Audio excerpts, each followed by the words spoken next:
네, 한국의 최상목 대행을 신뢰한다. 도널드 트럼프 대통령에 대한 소식이 하나 더 남아 있었는데 제가 실수했습니다. 여러분 죄송합니다. 도널드 트럼프 2기 행정부가 들어선 이후에 한국과 미국의 외교수장이 처음으로 만났습니다. 뮌헨 안보회의가 열리는 독일 뮌헨에서 한미 외교 장관 회담이 열렸는데요. 미국 국무부는 루비오 장관이 한국 최상목 대통령 권한대행과 한미동맹의 강인함에 대한 신뢰를 재차 밝혔다라고 밝혔습니다. 구장부장님, 네. 일단 트럼프 대통령은 한미 동맹의 강인함에 대한 신뢰를 다시 이야기하면서 북한에 대한 비핵화 의지를 재확인한 그런 셈이네요. 그렇습니다. 지금 우리나라 국내 정치 상황이 조금 혼란스럽다 보니까 과거 같았으면 미국의 새로운 대통령이 취임을 하면 우리나라 대통령과 전화 통화를 하는 것이 관례였습니다.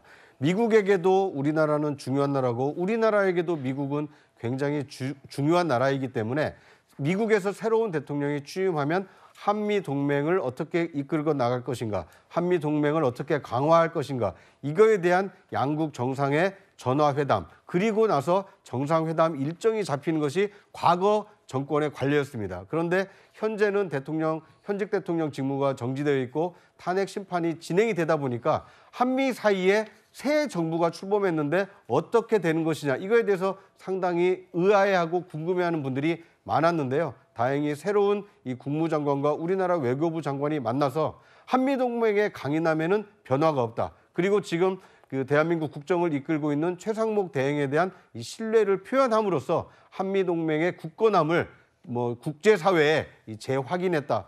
이렇게 볼 수 있을 것 같습니다. 예, 그런데 트럼프 대통령 취임 이후에 사실 우리나라의 문제가 우리에게는 가장 시급할 텐데 김 대변인님, 트럼프 대통령 앞에 쌓인 과제가 너무 많아요. 네. 그러니까 파나마 운영권 회수라든지 우크라이나 전쟁 종전 문제라든지. 네. 근데 이런 부분 때문에 북미 대화가 조금 밀리는 것 아닐까요? 저는 그런 차원에서 밀린다고 하면 저희한테는 나쁘지 않습니다. 그래요? 왜냐하면 통미봉남이라고 해가지고 그러니까 대한민국을 배제된 상태에서 미국과 북한이 어떤 소위 말해서 직거래를 한다. 그랬을 때 우리는 철저한 어떤 비핵화를 생각하지만 미국 입장에서 봤을 때는 핵은 가지더라도 ICBM을 통해 가지고 아니면 잠수함을 통해서 미국 본토를 막는 그 투발 수단만 만약에 북한이 이거에 대해서 제거를 하거나 아니면 개발을 하지 않는다고 했을 때 예. 미국 입장에서는 안보를 강화하지만 현실적으로 우리가 북한의 어떤 현실적인 위협은 줄이지 못하는 거 아닙니까?